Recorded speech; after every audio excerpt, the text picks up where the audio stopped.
Katakwira spent most days barefoot. Calloused soles made the hot black sand of Canggu feel like warm silk, and the wax of a dozen boards clung to his fingertips as faithfully as salt to skin. Waves were his patrimony. His grandfather had fished this coast from a jokung. His father had been a pioneering surf guide back when Australians first drifted into Bali with twin fins and sunburn.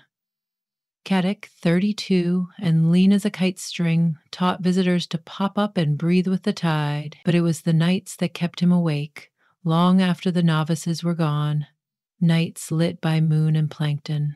In August, when dry season currents curled cool and the south swell wrapped around the Bukit Peninsula, tiny dinoflagellates sometimes bloomed. The algae entangled with air and turbulence, and every stroke of a paddle blade became an aquamarine comet. The locals called it api pilot, sea fire. Katic's phone held blurry clips of it, neon sparks scattering around his hands, a brief explosion along the rail of a board. Yet none captured the spell he felt paddling into a black glass horizon that suddenly rippled and glowed as though an unseen galaxy had slipped beneath the surf. One Thursday twilight, while rinsing boards, he heard the hostel guests chatter about a scientist giving a talk down at the beachfront cafe. Word was she had come to study the recent blooms. Katic's curiosity, already stirred by the hyperactive plankton that flashed in last night's swell, led him down the palm-lined path. At the cafe, under bamboo rafters strung with fairy lights, a woman in sea-green field pants and a linen blouse stood beside a projector. Dinoflagellate bioluminescence, she told the small crowd, is a chemically efficient way of startling predators. One shear or bump triggers a burst of blue. She flicked to a slide of concentric rings expanding in black water. But here, off Bali, we're seeing densities rarely documented. I'd love to record it in situ, if I can somehow get closer to the wave face.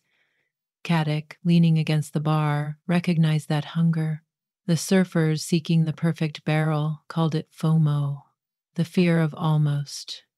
The marine biologist's eyes carried it too. After her talk ended, he stepped forward. If you want to be inside the wave, he said, offering his hand, I know the elevator.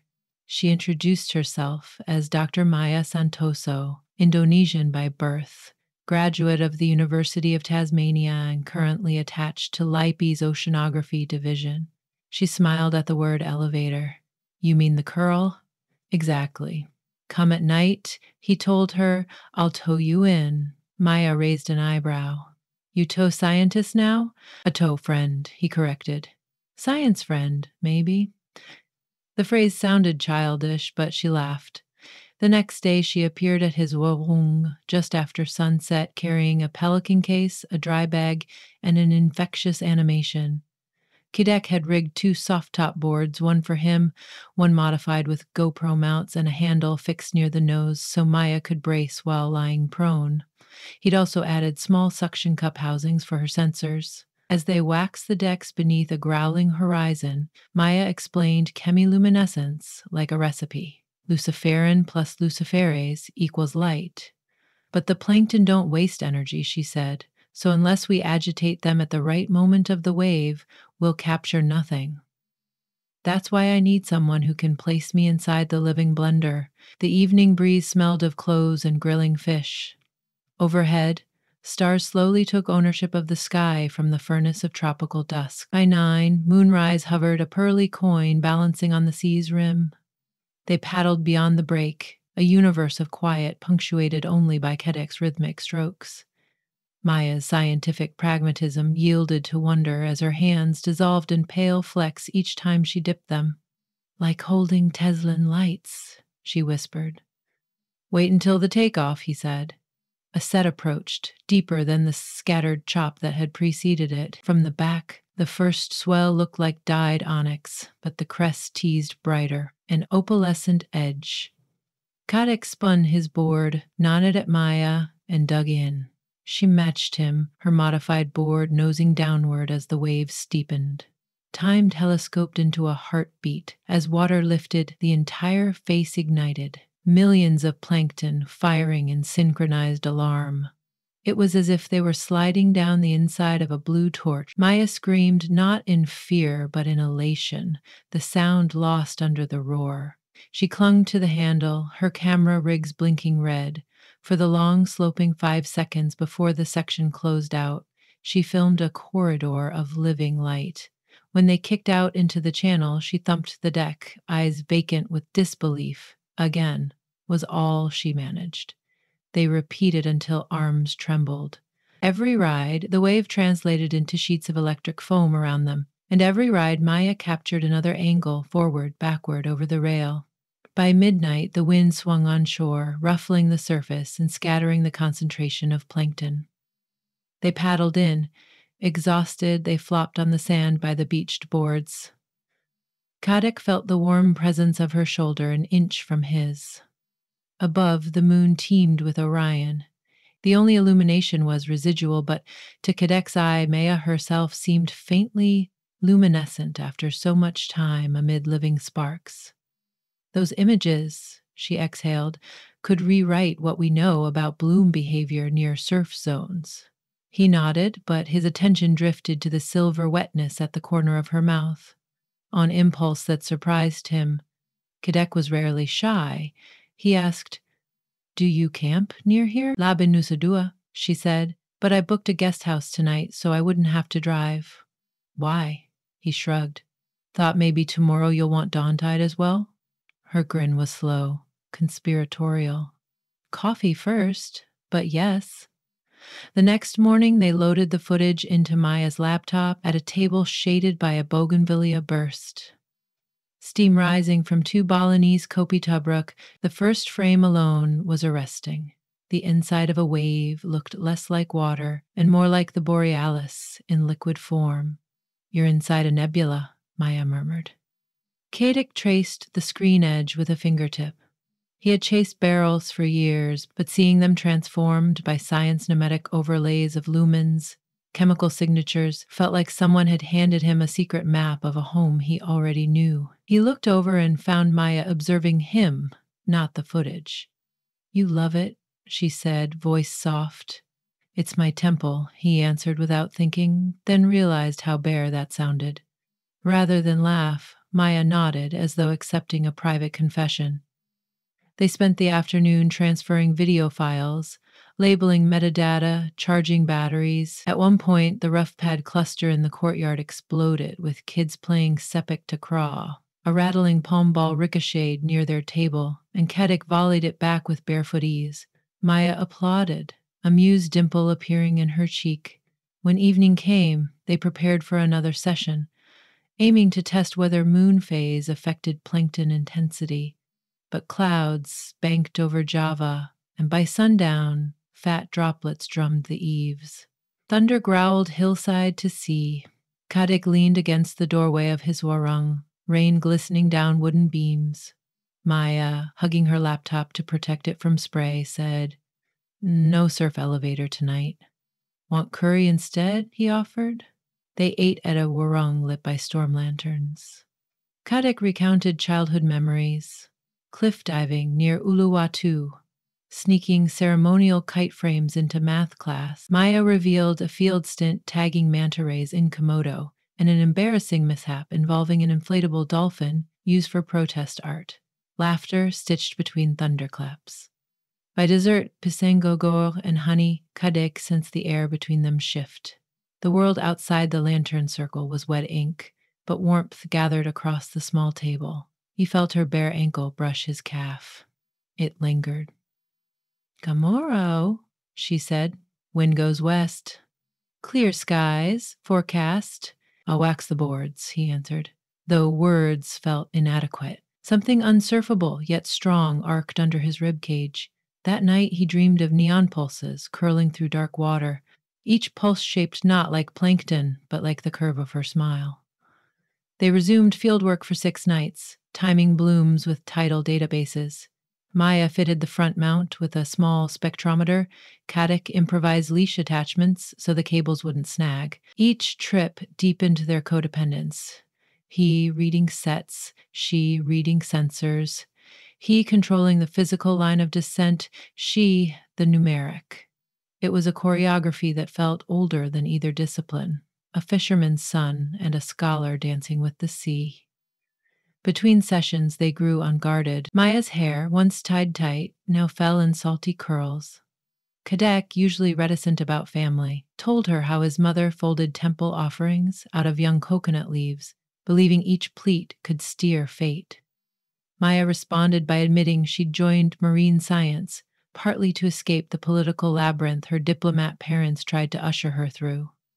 One dawn, after an especially luminous surf, they rested on floating boards while horizon hues bled from rose to gold. Around them, leftover particles still glimmered like fading embers. Maya skimmed a hand across the surface, tracing loops of light that died and reignited. "I think they're attracted to you," Cadkate teased. She flicked water at him. "Symbiosis, maybe." He caught her wrist gently. In that slowed heartbeat with the boards drifting nose to nose, he said, "The plankton flare when they're disturbed. What about humans?" Her answering gaze held the hush of pre-sunrise. "Depends who's doing the disturbing." Salt, sweat, anticipation. He tasted them all as he leaned across the narrow blue to kiss her. Their boards wobbled, collided softly. Beneath them, the last sparks flared before winking out as if giving benediction. By the time full moon fattened, they had compiled a library of footage unprecedented for surf zone bioluminescence. Maya arranged a video call with her supervisor, Dr. Leong, to preview the results. Kadik watched from the side as Maya narrated, flipping through color-corrected clips. Dr. Leong's eyebrows rose nearly to the top of the screen. "I've never seen such resolution, and the flow dynamics, remarkable." He then asked, "How did you manage camera orientation at that speed?" Maya pivoted her laptop so that Kadik entered frame. "Professional driver," she said. "Aha," Dr. Leong chuckled. "My compliments, Miss Kadekwara." Huck. When the call ended, Maya closed the lid. "He wants us at the Singapore Marine Imaging Symposium next month." "Us?" Kadek repeated, surprised. "I'm not presenting without you. Besides, who else will translate the surfer metaphors?" The idea of conference halls and air-conditioned auditoriums unsettled Kadek. He belonged to trade winds and open water, not lanyards. Sensing hesitation, Maya reached across the table, lacing fingers with his. "Come share what you've shown me," she murmured. The following weeks passed in a tide of preparation. Maya dissected data into charts. Kadek art-directed the highlight reel, choosing music that breathed like the ocean. Evenings melted into small domesticities. He grilled Icon Bakar while she annotated slides. She recited Latin names while he practiced pronouncing them. They rented a scooter and traced the cliffs of Uluwatu, where they stood at sunset watching sulfur-winged butterflies swirl above crashing white-lit surf. Yet undercurrents of doubt stirred. One afternoon, while Maya was in Denpasar for a visa extension, Kadek met an old friend, Putu, at the beach. Putu had been a surf instructor too, but now led tourist fishing charters. "Heard you might leave?" Putu asked, flicking a cigarette into the sand. "Just for 5 days," Kadek answered. "Singapore changes people," Putu warned. "City lights can wash the salt from your veins if you stay too long." That night, Kadek lay beside Maya, both slick with sweat from humidity and lingering desire. Roof fans whirred overhead. He voiced the fear. What if big cities swallow small islands? Swallow us. Maya propped on an elbow. "The city's a layover, not a harbor.